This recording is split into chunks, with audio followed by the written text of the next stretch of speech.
Are you a racist, Mr. Kober? No, sir, I'm not. So one of them's going to get killed. I said, but all it does is prove my point.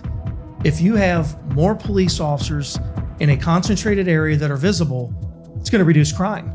I look at this $3.1 million as a total lost effort. If you don't volunteer, we're going to force you to work this. So we have officers that are going to go work, an 8 or 10 hour shift, and then they're going to have to go and they're going to have to walk for another 8 hours. I've lost confidence in the chief, and I'll tell you why. Welcome to the Nothing to See Here podcast, where we talk about the news they seem to lose, brought to you by the Charter Committee of Greater Cincinnati. All right, Mr. Kober, thank you for being here with us on our first podcast. This is called Nothing to See Here, which we think sort of sums up, unfortunately, what the city's approach has been on a variety of issues. We're going to be talking about a lot of stuff, but obviously today we're going to be talking about policing, and we appreciate you being here to talk about your perspective. So I'm just going to start out with the most obvious question. I think, unfortunately, that we hear in the city directed toward police officers and directed toward people who have worked in law enforcement. Are you a racist, Mr. Kober?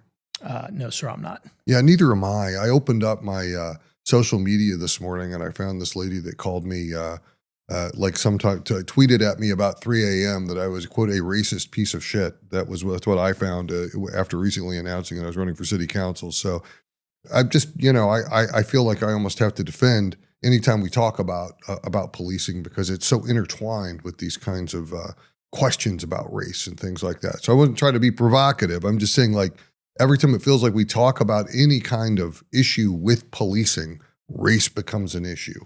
And I get it, but I mean, there's some stuff here that we want to dispel and talk about. Well, what I find out too is that when somebody is calling somebody a racist and they don't know them, they have no facts to back it up, it's typically because they have nothing else to be able to say other than you're a racist.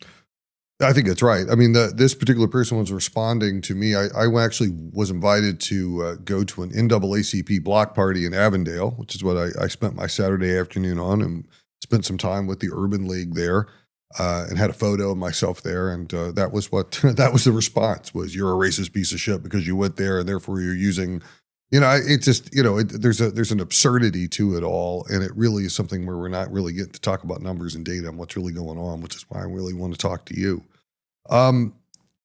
Let's jump right into police staffing, because that is something that I don't think a lot of the general public understands. I don't think a lot of our policymakers understand it. And frankly, I don't think our police chief and our city manager is being straight about where we are. And let's just start with this. I mean, what would be a full complement for CPD? And where are we really in terms of officers who are available to answer calls and do things? So our complement is 1,059 officers. We have approximately 950 right now. And out of those 950, you have to understand the police department is a very multifaceted agency that does a lot of things, that investigates a lot of things on many different fronts. But when you break down the actual numbers of how many sergeants, lieutenants, captains, assistant chiefs, all the way up to the chief, and then patrol officers, you have basically 450 police officers that are assigned to CBS, the Central Business Section, and then districts 1, 2, 3, and 4, spread out through all those shifts. You have about 450 of those 950 officers that their entire job is to answer calls for service. So let me walk through this. So that's 450 officers across really 4 districts plus the CBD. And then you've got 3 shifts, right? And correct. 3 shifts. So they're spread across 3 shifts. And we got roughly 305,000 citizens here. And on any given night, people going to baseball games, driving on our highways, driving on our streets to dinner or wherever it might be, probably have another, what would you guess, 150, 200,000 people from non-city residents passing into the city in some way? Without a doubt. So let's call it 500,000. So you got 450 split by 3. So we keep hearing reports that there are nights when in the Central Business District and over the Rhine, particularly northern over the Rhine, there's only 1 or 2 officers available to answer calls. I've heard that anecdotally. Is that accurate? Possible? It's certainly possible. I worked in the Central Business Section prior to getting elected as the FOP President. And I worked at times, I worked on day shift, I work on third shift. And it was not uncommon to only have 2 or 3 officers working in the entire central business section. And some of the things that's been referenced as far as there's only 2 officers for over the Rhine. That is true that there are nights, most nights, where there are 2 officers that are assigned to over the Rhine. Right. But it can be a bit misleading because you also have officers that run Mount Auburn, that run the Cuff area, that run the West End, that can get to over the Rhine fairly quickly. But I can't overstate the importance of us. We're short. 450 patrol officers. If we had another 100, we're roughly short 100 right now. Right. If we had another 100, add that to the 450. I mean, you're talking about over 20% increase in your staffing that would be available for patrols. So it's not a small number. Well, but let's talk even about, how do we arrive at the 1,100 number? How is a complement even, how is that even determined? Because, that strikes me, given what Cincinnati has become, as being kind of a small number. So it's changed throughout the years. In the early 2000s, our complement was just over 1,200. Right. And it's slowly, depending on who's in charge of the city, it can increase, it can decrease. It just depends on who's in the charge of the city at the time to determine how many officers they want. But understand, and this is important for people to know, is that those other 450 officers, they're also playing very vital roles to this city. We have homicide investigators, we have district investigators, those that investigate rapes, robberies, all those things. Personal crimes. Yeah, absolutely. Things, yeah. So it is important, but it just highlights how important it is for us to get back to that complement, which is going to make a huge impact on safety. Now, look, I spent years down in the county prosecutor's office doing felony work. So believe me, I get, the importance of detectives, people doing the property crimes, people doing the personal crimes, the homicide investigations, the vice stuff. We're not taken away from that at all. And I certainly don't want to act like that's some wasteful thing. But I think what we keep hearing about in the community and the community council level is where are the beat patrols? Mm-hmm. We entered into this collaborative agreement back in 2001 or 2. I can't recall, that really talks about community policing, which is really old fashioned beat patrols. And it was really popular there for a while. I think, I live over in the Clifton Gaslight area. We're always begging for patrols, but with 450 officers, that's not really a possibility, is it? No, it's not. Like I said, when you spread that across 4 districts, the central business section, and then across 3 more shifts, they're short. They are extremely short. And you looked at in 2001, 2002, when we had 1,200 officers, you didn't have the amount of specialized assignments that you have now. And like I said, I'm not trying to take anything away from them, but that might suggest that maybe our complement needs to be raised. Maybe 1,059 is not enough when you look at all of the other specialized things that we now have, that, as technology advances, that things that are extremely important to running a police department. And maybe it is time for the city to look at increasing that complement and continue to hire more and more officers. Well, I think that's right. And one of the pushbacks that I hear, I made the mistake of rejoining Twitter since I got back involved in politics. One of the big mistakes is a third of the budget, a ridiculous amount of the budget goes to public safety already. How could you need more?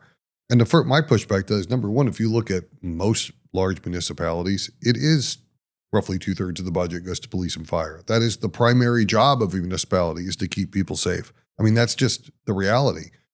But the other thing, and I want to throw this out there as we talk about how many police we would really need, is I think we're looking at it through the wrong lens. Just okay, we get 305,000 people, residents. Maybe we got some people passing through, every night to go to our events. The truth is, this is the 23rd or 24th biggest metro area in the country now. We got 3.2 million people. If you go all the way up into, Butler County, Warren County, and over into Northern Kentucky, who either work, live, play, have some economic attachment or social attachment to the city. These places, Westchester wouldn't exist but for the city of Cincinnati. Mason wouldn't exist but for the city of Cincinnati. And we're almost serving these areas and serving these people as they come down. And I don't think that's taken into account as we put the complement together. Do you have any thoughts on that? You're out on the street. You're still actively policing. Don't we have a lot of non-residents in Cincinnati, particularly downtown and OTR at any given time? You absolutely have a ton. And you look at said 25 years ago when the complement was 1,200 officers, Right. you didn't have the banks. Right. You didn't have Andrew J. Brady's Music Mhm. Center.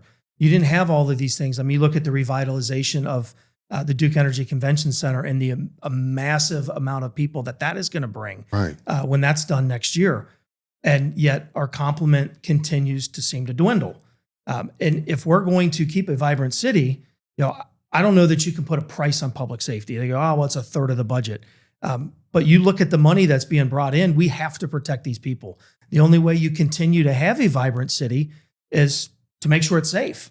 And we see what's going on right now. And they say, well, how can we spend a third of our budget on the police?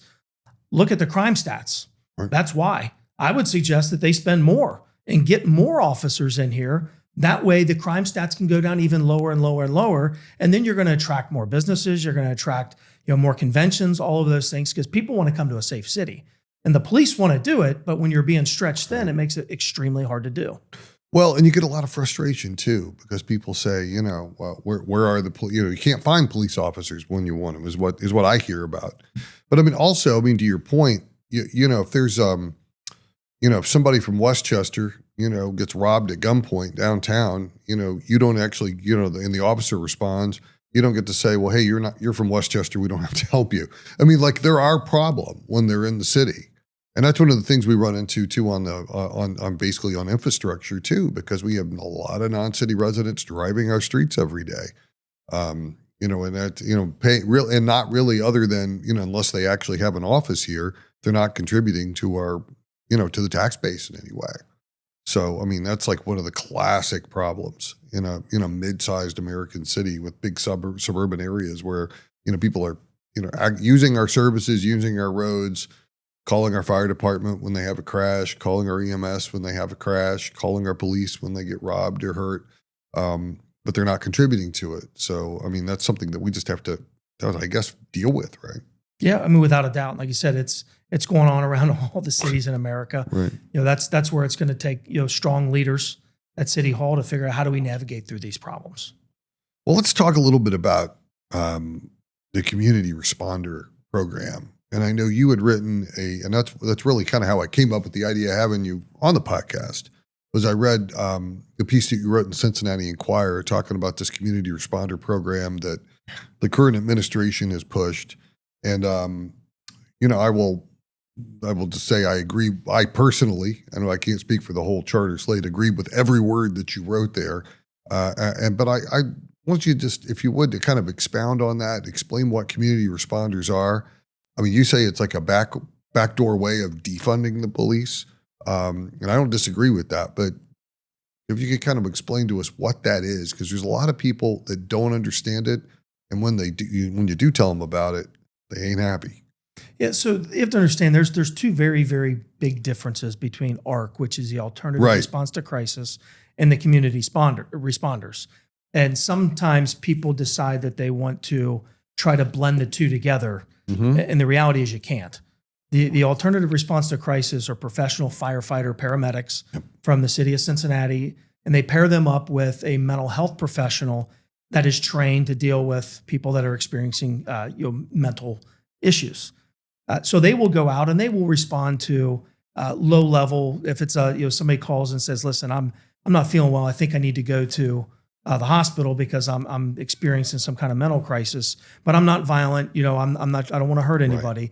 They'll have ARC respond to that, and those two people that are trained professionals can evaluate whether or not they need to be linked up with resources if they're experiencing homelessness, drug addiction, things like that. That are they do allow the police to be able to focus on other issues. Right.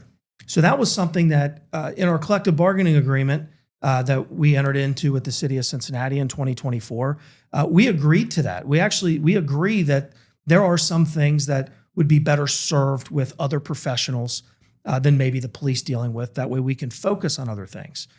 And the interesting part is, as soon as that contract was ratified, within weeks, the city of Cincinnati came out and said, well, we're starting this community responder program.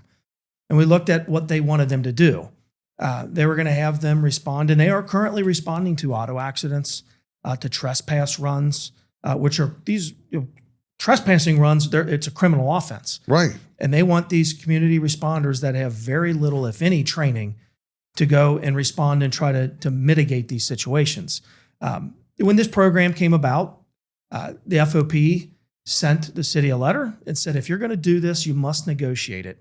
And if you don't, we will file an unfair labor practice because we believe that it's violating our collective bargaining agreement. And under the Ohio Revised Code, Section 4117, which addresses collective bargaining, that's the very fabric of it, is if you want to do something that takes work away from police officers, negotiate it, because that's what we did with ARC. Right. But for some reason, they didn't want to do that with this. So we sent them this letter. They decided to go forward with it anyway. Not only did the FOP file an unfair labor practice, but IAFF, that represents the firefighters of the city of Cincinnati, they filed an unfair labor practice as well. Recently, the state of Ohio came back and said both unions have probable cause to move forward, that it's likely the state has violated this law. Or the city has violated the law. Yes, the city. I'm sorry. The state's actually, so the initial hearing, they sided with you guys. Yeah, so the state has said, you're right, the city has likely violated this law. So the next step is now the Ohio Attorney General's office is meeting with both unions' attorneys. We'll be in front of an administrative law judge here this fall. This judge is going to hear the case, and we'll see where we are moving forward. But we had 16 hours of mediation trying to resolve this. Now, I drove to Columbus for 8 hours, which, to be quite honest, was a waste of time because the city, I believe that they were very disingenuous in how they wanted to negotiate this. This is something that they brought to us. This whole thing was caused because the city didn't want to bargain this. They didn't want to collectively bargain this. They just decided we're going to push this out, and this, the FOP and IAFF can do whatever they're going to do. Well, I can shed a little light on how we got here. Well, first, let me ask you this before I circle back. How many of these community responders are they? I think they have about 8 right now, and my understanding is they want to hire even more. And these are full-time employees. They're essentially social workers, right? Well, I don't even know that they have the skill set or certifications to be even considered a social worker. Okay. The social workers go to school. They have college degrees. Right. My understanding is these folks have very little, if any, training. And I'll give you a story of why I think that's the case. Of course, we can't really get from the city when we talked about, well, what training do they have? They had some community responders that actually went down to the police supply unit, said, hey, we're supposed to pick up some flares because they're going to respond to hazards and auto accidents. Auto accidents. Yeah. So I mean, let me just stop for a moment. So they're going to auto accidents. Right. They respond to auto accidents with no training, no knowledge of the traffic laws, no knowledge. I mean, out on the highways, interstates. Well, they were on the highways, and they decided that was too dangerous, so they took that out of one of their job functions because that was too dangerous to do. Jesus. They actually just recently refused to respond to an auto accident in Winton Terrace because apparently for them that was too dangerous as well. So then they diverted. Why was it call. The neighborhood they thought was too dangerous, or the accident was too dangerous? That's only what I can assume because they ended up disregarding them, and then they sent the police instead of these community responders. Understand, they are unarmed, they're untrained, they don't have any ability to take any enforcement action. Right. So they respond to an auto accident and say, "Oh, hey, Steve and Ken, you guys were in an accident. Go to a district and get a police report done." Problem is, they've allowed a woman who is visibly pregnant and visibly injured and told her just go to a district to get a police report instead of calling for the fire department so they could render aid to this woman. Jeez. They've allowed people that were visibly impaired to drive away. Drunk. Yeah, drunk. Okay. To drive away, which ironically enough, that person that was intoxicated did not drive to the district like the community responders asked them to do to get a report. I could understand why. So let me back up on that. So this is an incident where you have a drunk driver. Okay, we'll put it in common terms. Mm-hmm. Was he run off the road, had an accident? It was just an auto accident between two vehicles.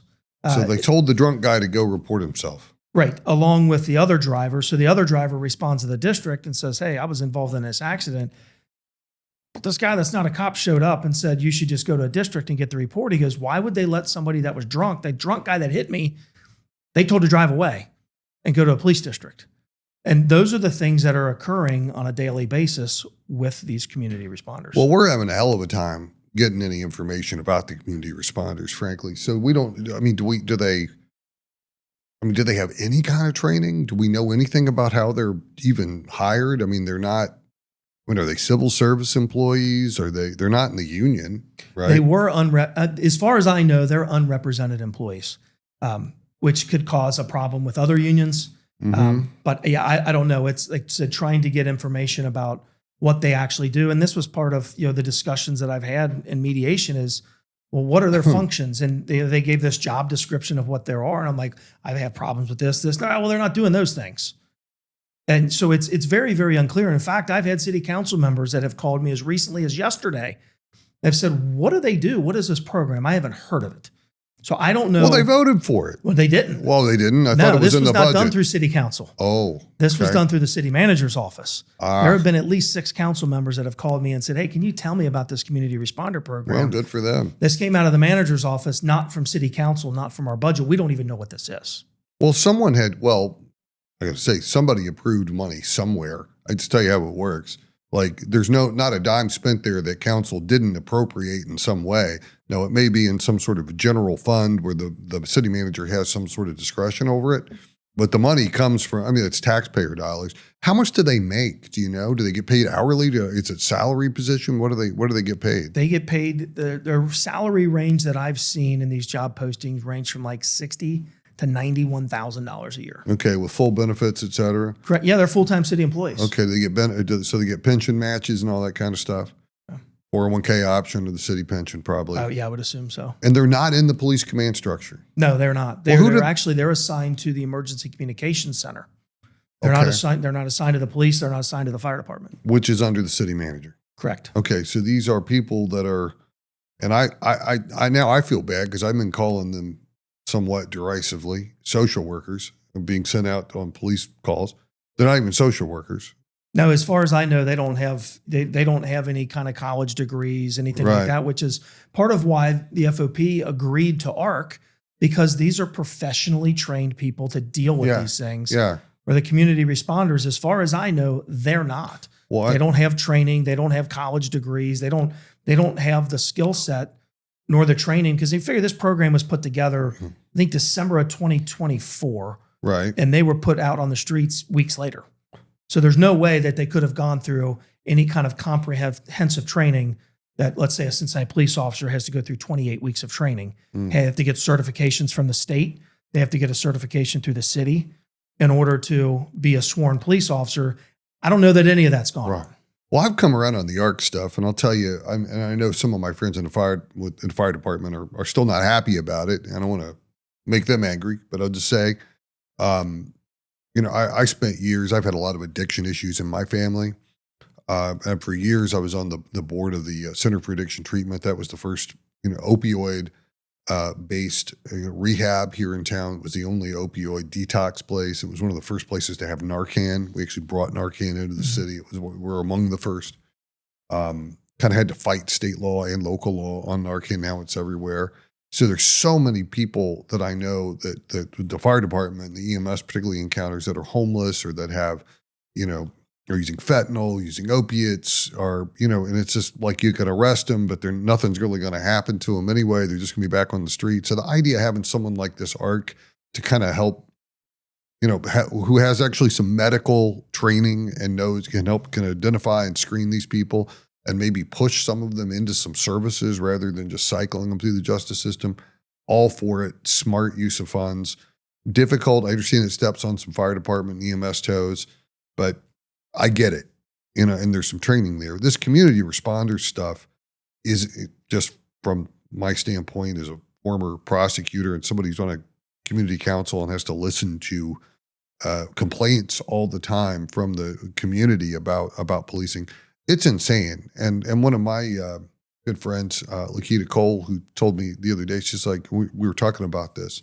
She lives down in Bond Hill, and she said, if my son was in a traffic accident or got beat up and we called 911 and they sent a community responder instead of a police officer, I would be furious, because sometimes, most of the time, when you call 911, you expect a police officer.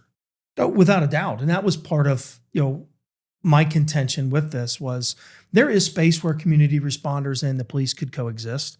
But I'm never going to be okay with when someone calls 911 that instead of a police officer, we have a community responder show up. The police, the citizens, the visitors of the city deserve to have the police respond. Now, if the police get there and they go, look, this isn't really a police matter, then you can have community responders come in afterwards and they can do whatever it is they're going to do. And then some of the examples I've given is, you have a tree that falls down across Kellogg Avenue, right, and the road's going to be closed for 3 hours. You could have a community responder sitting there with lights on, guarding the street, making sure nobody drives past it, and then the police can go deal with other matters. But the reality is what they're trying to do is they want them to, I've heard as recently as 2 weeks ago, that they have an idea to send them to domestic violence runs to try to mitigate these situations. Jesus Christ. I mean, look, the domestic violence, look, I remember, Pope and cheaters and all. I mean, I've been around this long enough to remember that domestic violence runs can be the most dangerous things a police officer responds to, where emotions are the most high.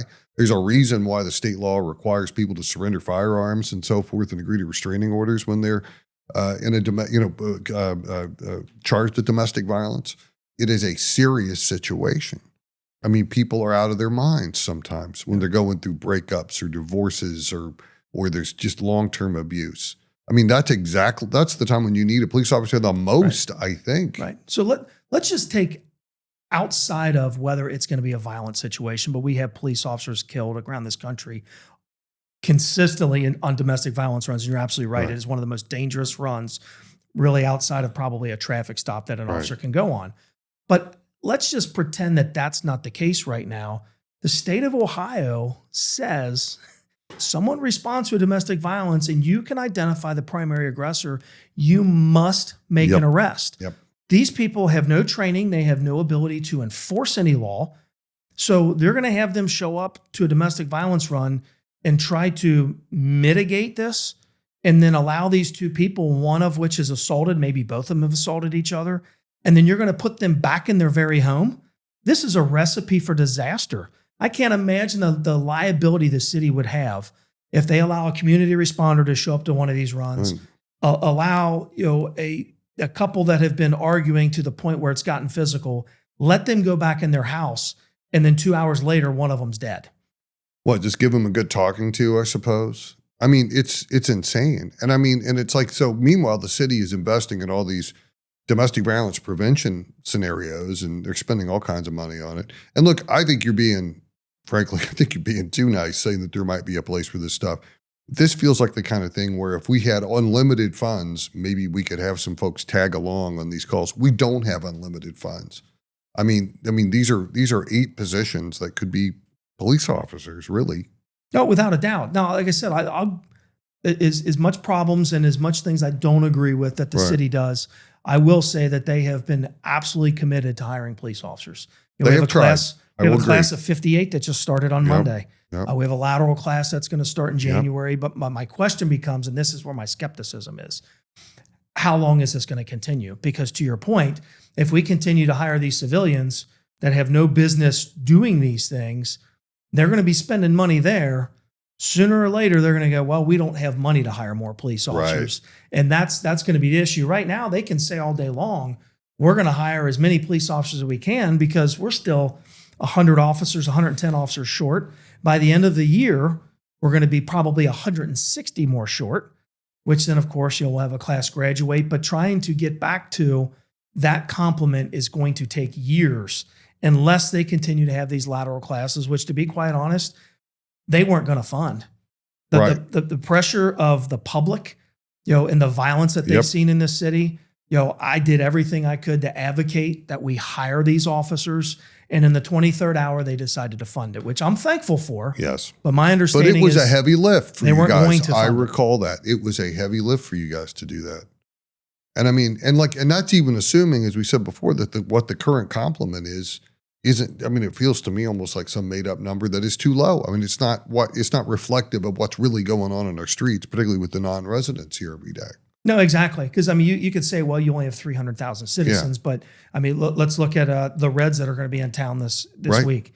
40, they're expecting to sell out. They're going to have 45,000 additional people down there Friday, Saturday, and Sunday, plus all the people that aren't going to the games that are going to be at the banks, that are going to be at bars and restaurants. all over the downtown Yeah. area. You're talking, if it's not doubled each weekend, I would be surprised. So they could say, well, the standard is, so many officers per capita, but what they're Right, not considering is, the additional citizens or visitors that come in on a daily basis.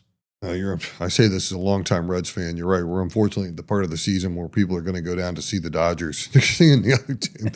We're in that wild card their wild card spot looks awfully far away with what's going on in the NL West. But that'd be a very different kind of podcast. Sure. I'd rather be talking about that. But I will say this, the other thing, this community responder thing, and one of the reasons why I think you guys were encountering so much resistance was I feel like I was around at ground zero for that. Because, when I was on council back in 2021, and I think a lot of our ails start on social media in terms of politics, I remember, like in the little Twitter world, this idea that was very big at the time, particularly in that kind of post-George Floyd rush stuff, was like, we're going to start having, we're going to send social workers on all police calls. I mean, that's what they called it. And I know this isn't really where we ended up with true social workers, but the idea was we're going to have, these people are going to start to go out and they're going to start to do this stuff instead of actual policing. We're going to scale back. We're not calling it defund the police, but we are going to move some resources into this new area. And that's something that the mayor committed to, in that world as part of it. It was a campaign promise. It was one of the things he talked about openly and actively as he ran. And then these other council members, kind of caught up with it too. So now they're sitting down there in charge of overseeing a police department.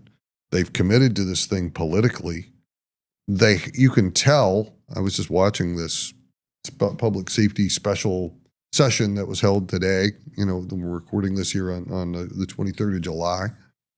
You can tell they know better from the looks on their faces and their body language, but they're committed to this stuff politically. So now they have this program. So now they got these 8 people running around, responding, getting paid.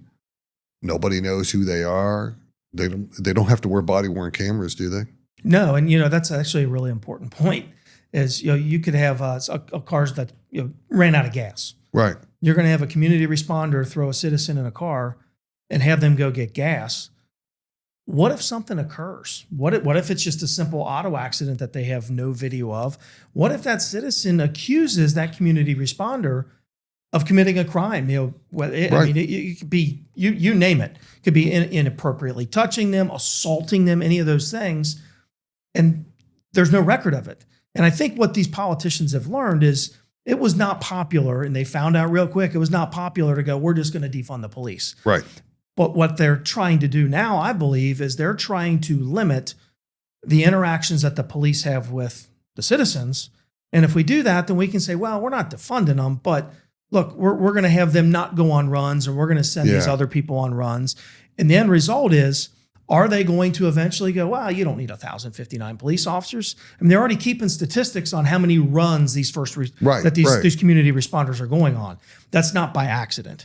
And if they think that I'm silly enough not to recognize that, I absolutely have, which is why I did this op-ed for the public to know, because they don't really know what's going on. If you were really proud of this community responder program, why would you not have done a media release? Why would you not be standing in front of a camera talking about how great this program is? Well, because the reality is the public, I don't think they want it. I get phone calls at the FOP hall. I want the police to respond. We have violence that's running rampant in this city.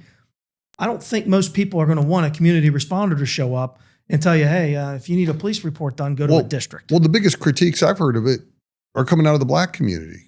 People are like, well, some of those communities feel under-policed anyway, in a lot of ways. And they're saying, like, wait a minute, you're going to this is what you're sending out? And I mean, my problems with it are the body-worn camera is a big, big part about it to me is right now, our police department, between the Citizens Complaint Authority, the mandatory body-worn cameras, it's very transparent. Whatever these community responders are doing, there is no transparency around that. I mean, none. And the fact that they're going to send them increasingly, from what I understand, from what you told me, from what I've read elsewhere, to domestic violence situations, which are the most heated and dangerous sorts of things where there is state law mandating, that officers make arrests in most circumstances. To me, that is just opening the door to almost like facilitating additional abuse and not really dealing with these situations. If you go into those situations unarmed, I mean, that's insane to me. Yeah, I don't know why anybody would be willing to do this job.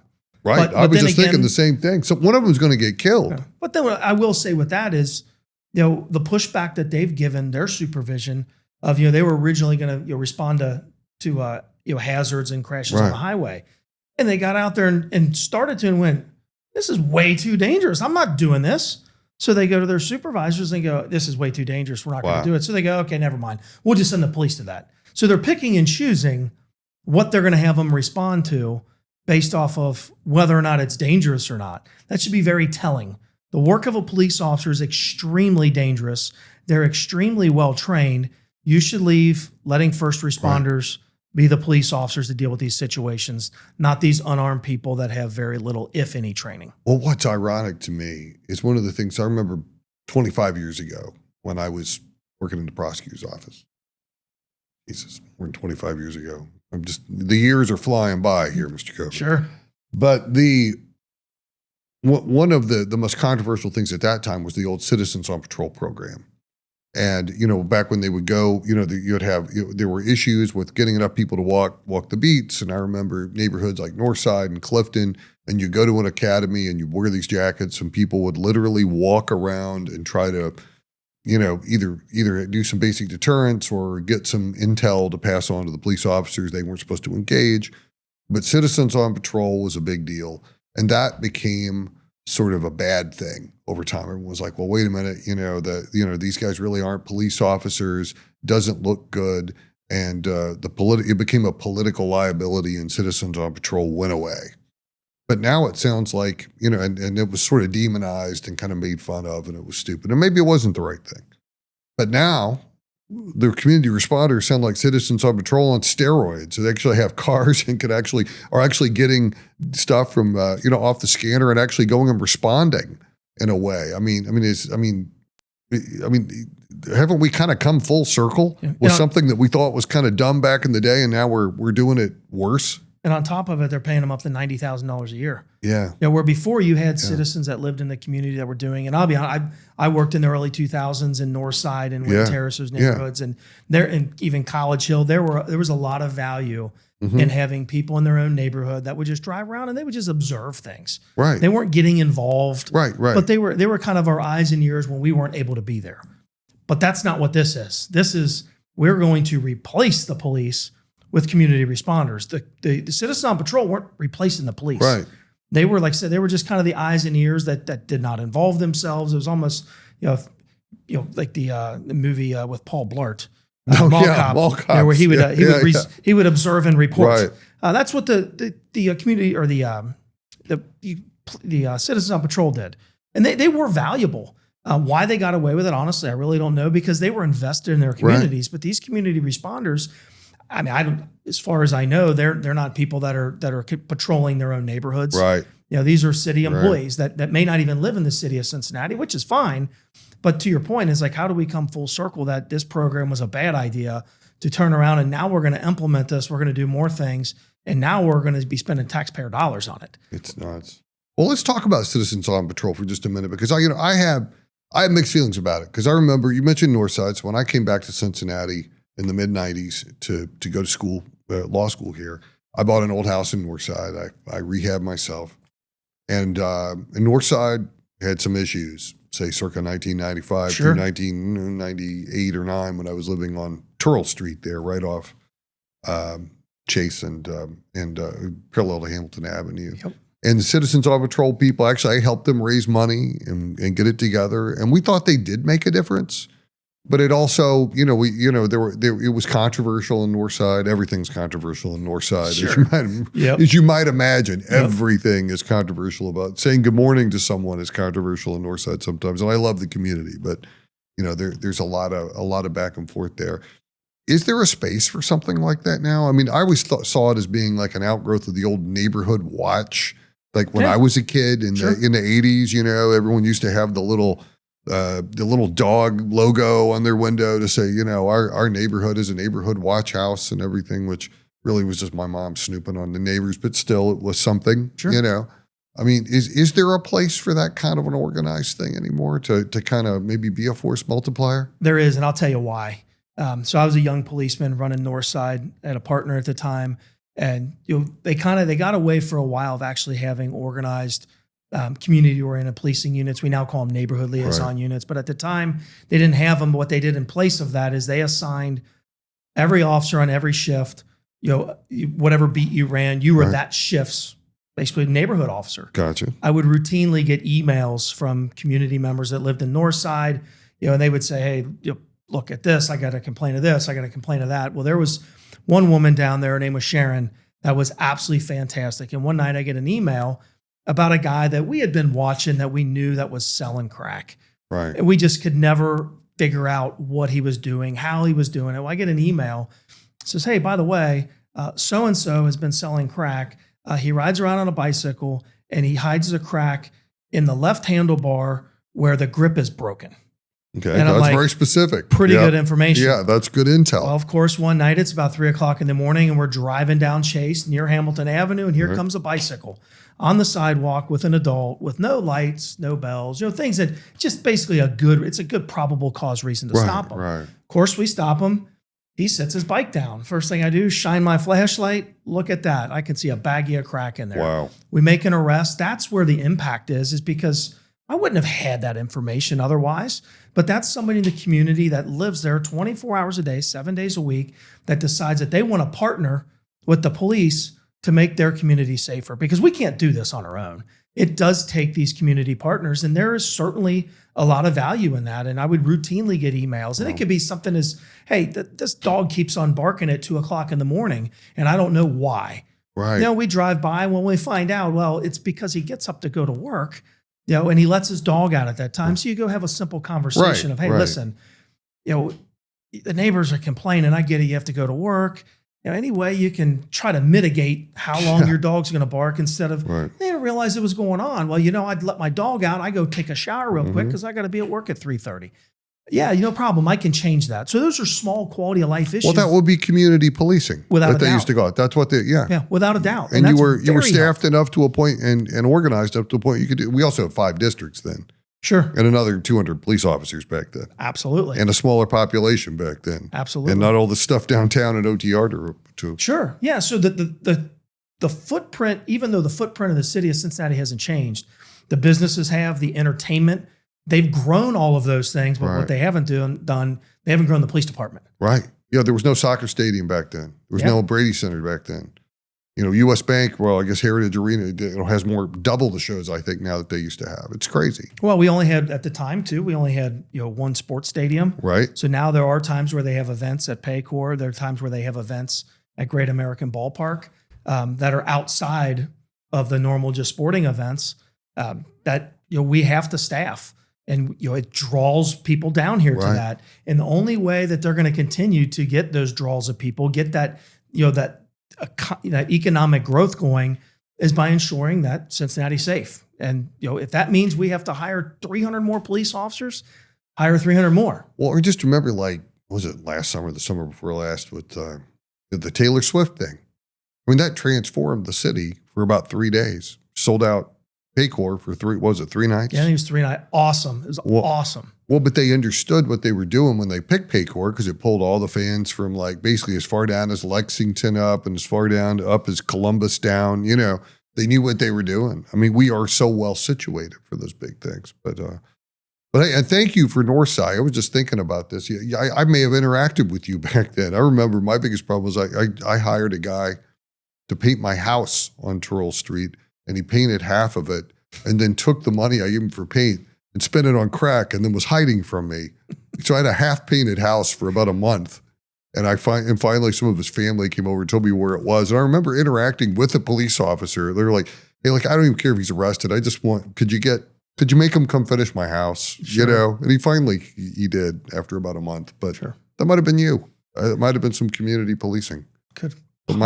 My house was half green and half white for a month in the scaffolding. He left the scaffolding because he just went off and, that was the 90s in Northside, unfortunately. Right. Yeah. Well, I want to shift gears a little bit and talk to you about something that is frankly driving me crazy that this current city council did, and it's this thing called Act for Cincy. It is achieving change together. And they voted on this as about $3.1 million that was geared to be a gun violence reduction effort. And to my shock and surprise, I guess even with the spike in gun number, first it's not working. Okay, they spent the $3.1 million was allocated for a variety of programs that I think are almost absurdly behind the point. $850,000 of it is supposed to be help with food insecurity as a violence reduction tool, where they're literally, from my hearing, passing out sandwiches and food vouchers in hopes that will make people less likely to engage in gun violence. What I call the hangry money. There's $850,000 worth of hangry money. Like maybe if you're not hangry, you won't shoot each other. There's $25,000 for dance classes that were supposedly going to make people less likely to commit violence. You have gardening money, the hopes that people will garden instead of shoot each other. And I just know, I live in the Clifton Gaslight. We've had multiple street takeovers, and including this horrible situation over the 4th of July weekend where 30 officers had to respond. A fire truck was blocked. An officer was assaulted. We've had, multiple videos of guns being brandished, assault rifles, people walking up and down Ludlow in front of the Esquire movie theater of all places with assault rifles, all this crazy stuff. They don't seem to be going to the dance classes or gardening, and the sandwiches don't seem to be helping. And I look at this $3.1 million as a total lost effort. Have you looked at this? And as an officer, as a union president, what's your take on this? I think it's an absolute waste of money. And I told council members that before they voted on it. Part of that, my understanding with this act is that it's supposed to be also a collaboration with the police department. And there just hasn't been any for this. Did you get a sandwich at least? I didn't, ironically enough. Dance lesson, maybe? I can't dance. I can't carry a tune in a bucket. There are dance lessons. Yeah. Well, I don't know that that's going to help me at this point in my life, but you never know. But seriously though, the only kids that are going to be engaging in those things are going to be kids that are decent kids that are looking for something to do. Correct. Those aren't the kids that are out that are shooting people that are carrying guns. The city needs to focus on the kids that are carrying guns. The 100, 200 most violent kids in this city, because the reality is most kids running around, they're not bad kids. That's absolutely right. But they're also can be influenced very easily. And that's the problem is, you look at the group of kids that, they'll get on a Fountain Square after school and cause trouble. There's only really out of the 150 kids, there's 20 or 30 bad actors. And the rest of them are going, well, apparently we can get away with this. Maybe I want to do this too. The city should focus on the most violent and the ones that are kind of in that middle of they're either going to take the path of being a good citizen, a productive citizen that can still be influenced.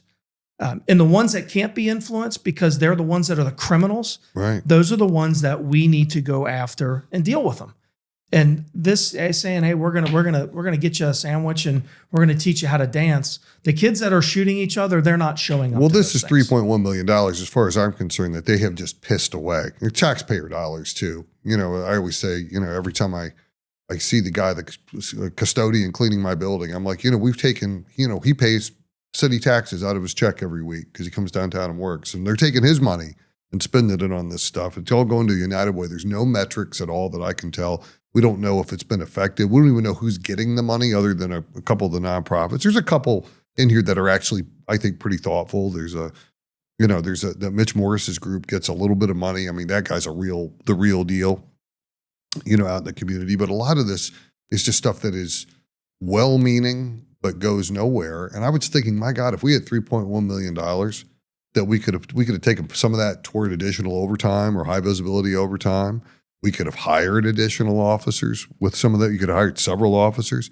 You could have kept the rec centers open past 7 p.m., which is part of the problem. We don't really have any kind of actual program. We could have done a real summer jobs program with $3.1 million, maybe gotten some people off the streets. Well, but optically, this makes it look like we're doing something. Well, optically, I think it's achieving change. That we have achieved a change. We have thrown away a bunch of money, and the change has been there is more gun violence in most of our neighborhoods. I mean, particularly if you're Winton Hills, if you're in Over the Rhine, the northern part, kind of where we're sitting right now. I mean, it's not good. I mean, you're seeing 50+% increases by neighborhoods, and that's. I mean, they can cherry pick the stats all they want, but. Look, the lived experience is a very different one. And I want to talk to you about something else that I saw that you said in the press the other day that I thought was brave. And I saw you're getting a lot of shout outs from like kind of more progressive people on the political spectrum on this issue. And it is this idea of concentrating patrols around downtown and OTR properties, particularly 3CDC properties. Mm-hmm. And I'll just say, from my standpoint, and I'm not trying to influence your standpoint. You certainly, and I can't influence you. I don't think, and that's why I like you. I don't think you can. You've got your own mind on these things. We have focused so much energy and investment downtown and over the Rhine for the past 10 years, and it's been great. Like it is, like I said, it's driving economic activity. We have these new venues. It's wonderful. But we have let the neighborhood suffer. And that is finally what I think we are seeing now, is that the neighborhoods have deteriorated to a point, the community policing, the staffing, the sense of lawlessness, the quality of life stuff that isn't being enforced, the graffiti, just this sense of chaos that you're seeing. And you saw it in the neighborhoods, like you saw it in the West End, you saw it over the Rhine North, you saw it in all these other places where people are living, and now you're seeing it in neighborhoods like Clifton and Hyde Park, where you're seeing real violent episodes popping up. But the city's response, and I heard this from the chief this week, was, well, we're going to spend yet more high visibility money, and she blatantly said, to her credit, we're trying to protect the investment in Over the Rhine and downtown. You called that out. Can you speak to that? I know that was a big, hell of a long wind up of a question. There's a question in that somewhere. What's your take on that? Well, I think it's, to be quite honest, it's very short-sighted. Like the media has asked me, do you think it's going to make an impact? I said, yeah, it's going to make an impact on Vine Street and on Main Street from Central Parkway to Liberty. I said, but all it does is prove my point. If you have more police officers in a concentrated area that are visible, it's going to reduce crime. But we still have many, many other streets. We've got, between, you take out Over the Rhine and downtown, you still have 50 other neighborhoods. Don't they deserve that same kind of protection? So I certainly do call into question, why only those two streets, and why only those hours? Why only those blocks? Right. You look at there's been, we talk about let's go where the data tells us to go.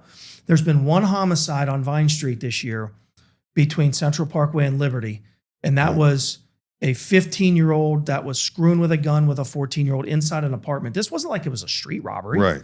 This was, like an accidental shooting. This was, they've charged the kid with murder. I'm not going to get into what all the facts were, but the reality is this was an isolated incident in that block. But then you look at what's going on north of Liberty, where there's consistent violence. I think they've had three homicides compared to one. Right. So why are we only targeting those two streets and those two neighborhoods? Walnut's not getting that. Elm Street's not getting that. Why just those two? Well, the answer's simple. That's where the businesses are. That's what's been developed.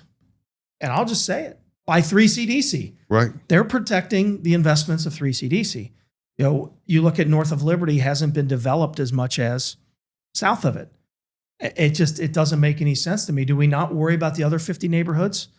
Because I would argue that you do. And the biggest exception I take to it, if the city wants to only focus on those blocks and officers want to go there and work, have at it.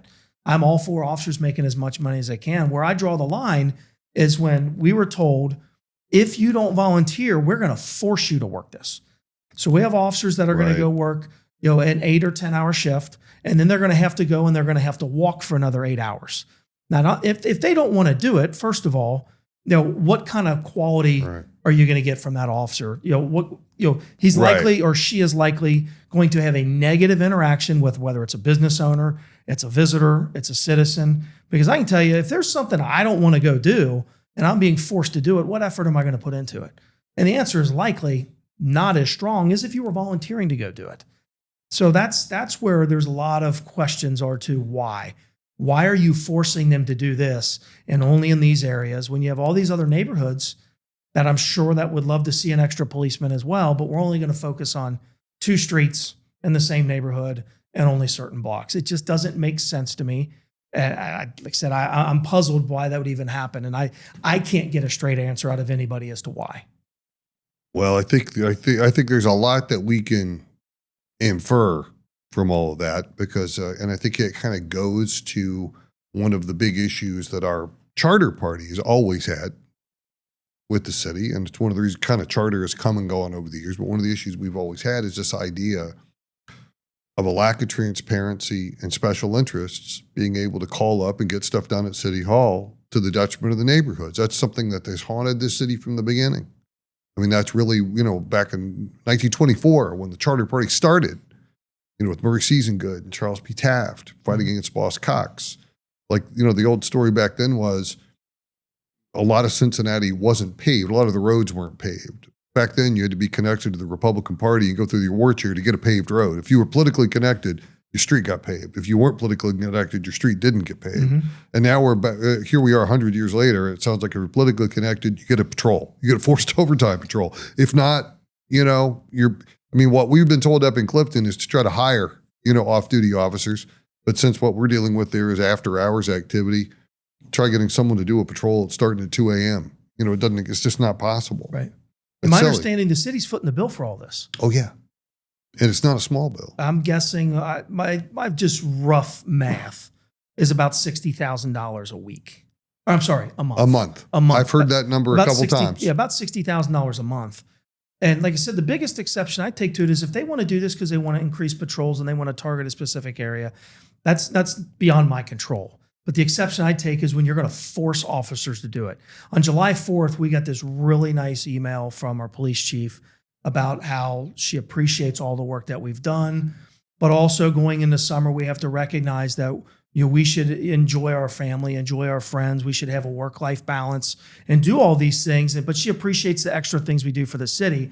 And then 12 days later, the entire department gets an email and says, you're going to sign up for this or we're going to order you to do this. Wow. So it just, what changed in 12 days? And what I was told by a high-ranking officer that I'm not going to name is the answer is that this came from City Hall. Of course it did. This isn't the chief that wants to do this. She doesn't want to force people to do this, but this came from City Hall. Well, and as you're touching on where I wanted to end up on my last topic, which I want to talk about the chief just for a minute. And I understand that you have sensitivities that I don't. I've lost confidence in the chief. And I'll tell you why.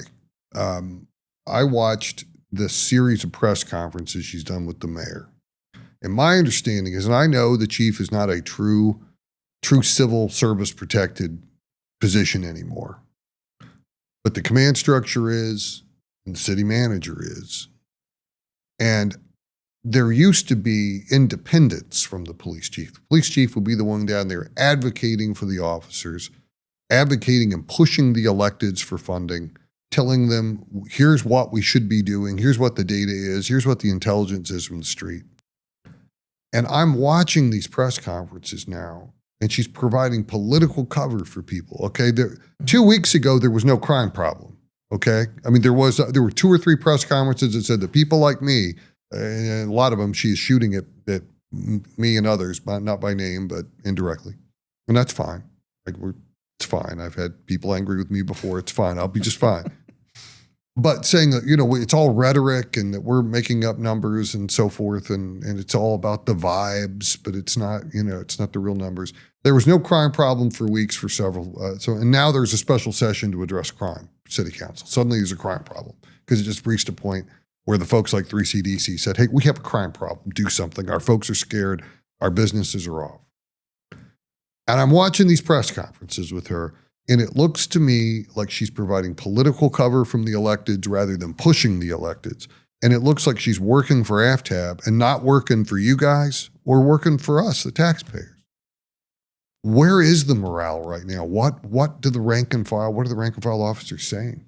Well, to your point, it was proven in this conversation that I had with one of our high-ranking officers that flat out said that the chief's not behind these walking patrols. This is coming from City Hall. So that is certainly indicative of the chief's just doing what she's told to do. And while I appreciated everybody has a boss, it shows you how far things have come, in issue 5 in 2005. Right. Where we had Tom Stryker, believe me, there are mixed feelings about those that are still here as to whether he was yelled a good at me chief. one time horribly when I was in the prosecutor's office, chewed me out in front of people. I remember how he was. But he was literally the last police chief that had civil service protection, that had protection from the FOP, that could go and say and do what he thought was best without fear of any consequences, without fear of being terminated. And we saw it after Stryker left, and we got Chief James Craig, who was an awesome chief. The cops loved him. Jim Craig was a good man. Is a good man. Yes, He's not dead, but he's left town, but he's a good man. But after 2 years, they didn't even offer a renewal to his contract because they quickly realized we can't control him. He's going to do what he thinks is best, but what's best for him and his officers, not what's best for City Hall. Right. And then, of course, we had Jeff Blackwell after that made it 18 months, and then they fired him. Elliot Isaac was a homegrown guy. Right. He's a fantastic guy, but still controlled by what City Hall did. Right. And we're seeing the same thing now. I like Chief Thiegy. I really do. I think she's a fantastic woman. I do too. But you have a boss, and I get it. And instead of pushing back and saying, no, this is what I think's best for the department, I get it. There's certainly a fear of, am I going to be terminated? Well, I get it. You're looking at the line that I've been using about her, and people say I'm too hard on her, and maybe I am on a personal level because I have nothing. I don't know what I don't know. Let me rephrase that a little bit. I do know what I think I would do, okay? Because I'm at a point in my life where when people try to tell me to do stuff that I don't agree with, that I extend a verbal middle finger and tell them I'm going to do what I think is right because I'm 55 years old and I've seen a few things and I'm going to do what I'm going to do. Mm-hmm. And that's just the lens through which I look at things. But she feels politically compromised now. I feel that she has been neutered. I feel that she's been beaten down. And particularly some of this video that they made her put out on Facebook after that terrible murder up in OTR North. It just felt like I felt sorry for her watching that. It felt like she was reading like a hostage reading a prepared statement. And it is really hard just looking at it from a former military officer to drive morale when people are questioning your motives. When you're like, I know this isn't really good for the troops, but it's what I'm being told to do.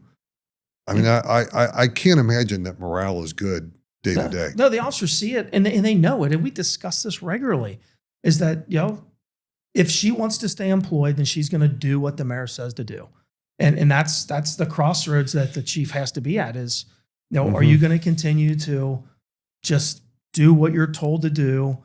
Or at some point, do you stand up and just say, look, I'm not going to do this because this is the right thing. She retired after 33 years in the police department. So, she's done her time and now this is all just icing on the cake. And at some point I'm like, I just want to look at her and say, that if they try to do this to you, you would have the full support of the FOP that are going to go out there with every bit of power that the FOP has to say, this is why they're trying to do this to her because she's supporting cops.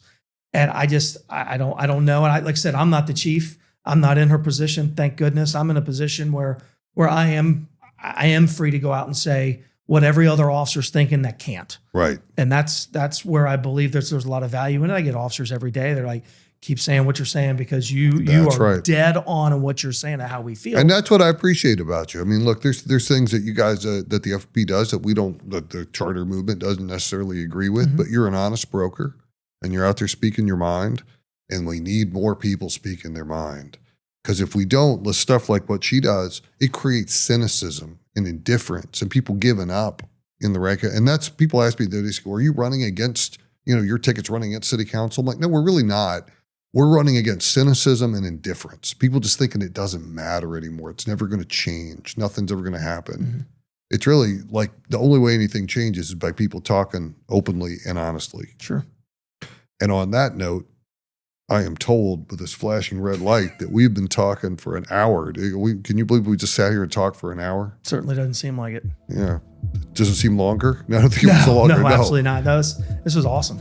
Ken, thank you so much for giving us your time. You can be safe, be careful, and we'll be talking with you again. Thank you. Thanks for having me. Thank you. Thank you for watching Nothing to See Here, where we talk about the news they seem to lose. It's vitally important that we get the word out about what's really going on in the streets of Cincinnati. So if you liked this podcast, please repost it, text it, tweet it, do whatever you do. Send it to your grandmother, send it to your ex-girlfriend, send it to your ex-wife. They'll love it. I swear they'll love it. Please send it out. And in the meantime, please visit our webpage at chartercommittee.org and follow us on Facebook or Twitter at Elect Goodin. Thank you.